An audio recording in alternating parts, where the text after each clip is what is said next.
नमस्ते दोस्तों। इस वीडियो में आज हम देखेंगे एमपी बोर्ड कक्षा 9 हिंदी का पेपर जो आपके पेपर में जरूर आएगा।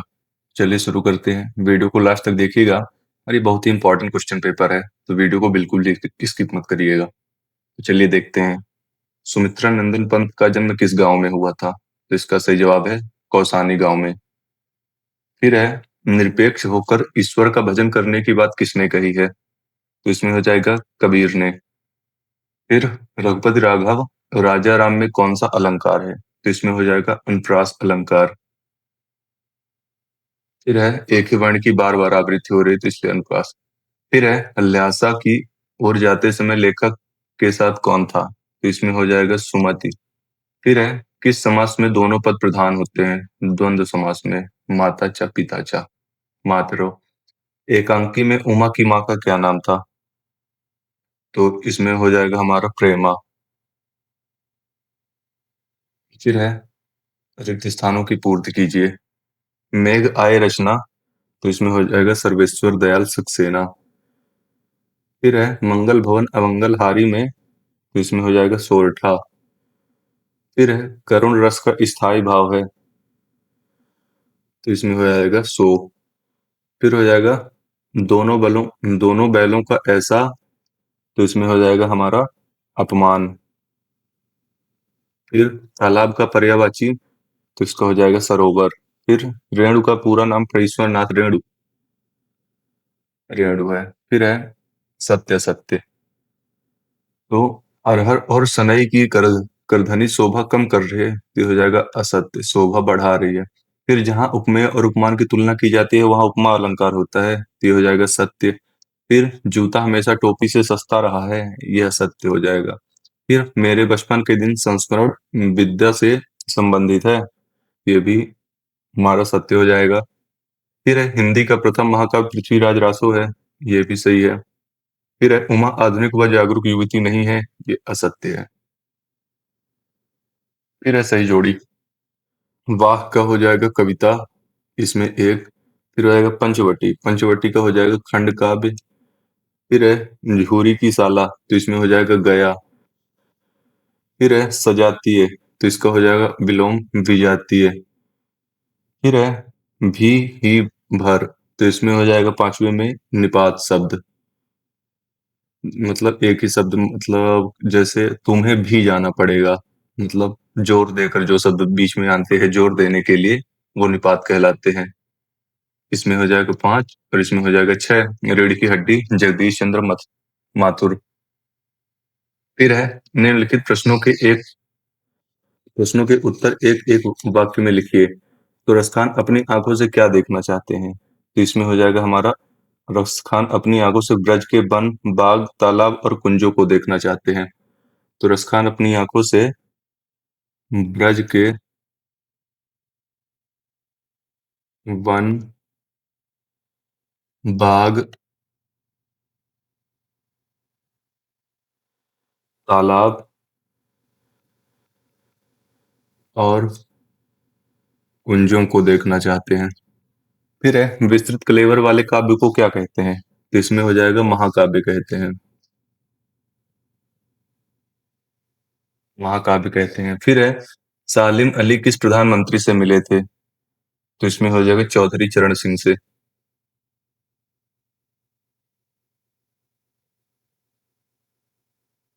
चौधरी चरण सिंह जी से मिले थे। सिंह, सिंह का नहीं, चौधरी चरण सिंह जी से मिले थे। फिर है, जागृत की शुद्ध वर्तनी क्या है? तो इसमें हो जाएगा जागृत की शुद्ध वर्तनी जागृत। बार बार गलत हो रहा है यहाँ से, जागृत। फिर है, लेखिका मृदुला गर्ग ने बच्चों का स्कूल कहाँ खुलवाया? तो लेखिका मृदुला गर्ग ने बच्चों का स्कूल कर्नाटक के बागलकोट में खुलवाया। कर्नाटक के बागलकोट में। फिर है, इस जल प्रलय में पाठ में बाढ़ के पानी को क्या कहा गया है? तो इस जल प्रलय में बाढ़ के पानी को मृत्यु का तरल दूत कहा गया है। मृत्यु का तरल दूध कहा गया है। फिर यहाँ से मैं प्रश्न बस बताऊंगा। तो पहला है, छठवां है मतलब भक्ति काल को स्वर्ण युग क्यों कहा जाता है, कहा गया है। फिर प्रगतिवाद की कोई दो विशेषताएं लिखिए। इसके पहले मैंने सामाजिक विज्ञान और विज्ञान का पेपर बना चुका हूं, तो आप लोग उनको भी जरूर देखिएगा। फिर इसकी मैं एक प्लेलिस्ट बना दूंगा क्लास 9th के नाम से, क्लास 9th पेपर के नाम से, तो आप लोग जरूर देख लीजिएगा। कवि कबीर दास अथवा माखनलाल चतुर्वेदी की काव्यगत विशेषताएं निम्न बिंदुओं के आधार पर लिखिए। पहला है दो रचनाएं, दूसरा है भाव पक्ष। फिर अर्धरात्रि में कोयल की चीख से कवि को क्या अंदेशा है। फिर मेघों के लिए बन के सवर के आने की बात क्यों कही गई है। फिर कबीर ने ईश्वर को सब श्वासों की श्वास में क्यों कहा है। फिर बच्चे काम पर जा रहे हैं कविता के माध्यम से कवि क्या संदेश देना चाहता है। फिर आचार्य विश्वनाथ के अनुसार काव्य की परिभाषा लिखिए।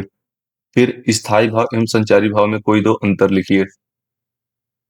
फिर है वात्सल्य रस की परिभाषा उदाहरण सहित लिखिए। फिर दोहा छंद की परिभाषा उदाहरण सहित लिखिए। फिर संस्मरण किसे कहते हैं, किन्हीं दो संस्मरण के नाम लिखिए। फिर यात्रा वृत्तांत किसे कहते हैं, किन्हीं दो यात्रा वृत्तांत लेखकों के नाम लिखिए। फिर राहुल सांकृत्यायन अथवा महादेव वर्मा का साहित्यिक परिचय निम्न बिंदुओं के आधार पर दीजिए। दो रचनाएं, भाषा शैली। फिर यमुना नदी का सांवला पानी किस घटनाक्रम की याद दिलाता है। इसका अथवा हो गया, लेखिका और उनकी सहेलियां अपने जेब खर्च से पैसे क्यों बचाती थी। फिर है तिब्बत में कानून व्यवस्था कैसी है, अपने शब्दों में लिखिए। फिर छोटी बच्ची को बैलों के प्रति प्रेम क्यों उमड़ आया। फिर है क्वेश्चन 16, तत्सम एवं तद्भव शब्दों में कोई दो अंतर लिखिए। फिर निम्नलिखित शब्दों के दो दो पर्यायवाची शब्द लिखिए। पहला है पृथ्वी, दूसरा है कामदेव। फिर है मृत्यु का तरल दूध किसे कहा गया है। फिर है रीढ़ की हड्डी एकांकी किस समस्या पर आधारित है, उसका उद्देश्य लिखिए। फिर है निम्नलिखित पद्यांश की संदर्भ प्रसंग सहित व्याख्या लिखिए। तो ये पद्यांश हो गया आपका, रोमांचित सी लगती वसुधा आई जो गेहूं में बाली, अरहर सनई की सोने की किंकड़ियां हैं शोभाशाली। इसका अथवा है, ऊंचे कुलकर जन्मिया जे करने ऊंच न होय, सुवरन कलश सुरा भरा साधु निंदा सोई।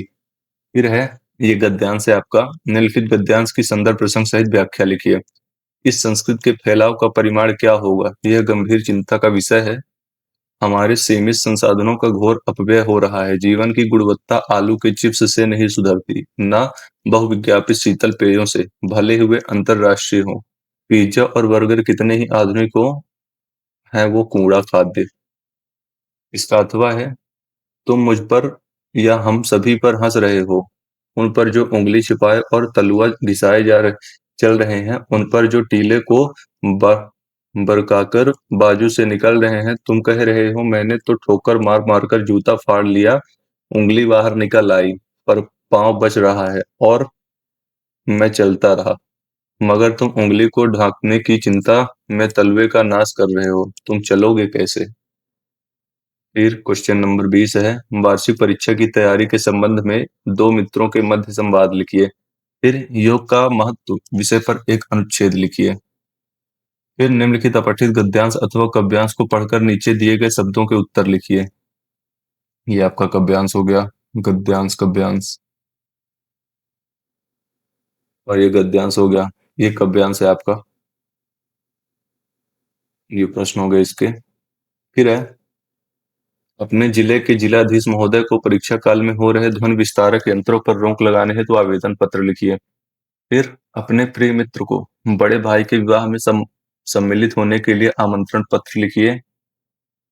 फिर निम्नलिखित में से किसी एक विषय पर रूपरेखा सहित सारगर्भित निबंध लिखिए 120 शब्दों में। पहला है अनुशासन छात्र जीवन की बुनियाद, दूसरा है खेलों का महत्व, तीसरा है पर्यावरण प्रदूषण समस्या और समाधान, चौथा है वृक्षारोपण, पांचवा है बालिका शिक्षा।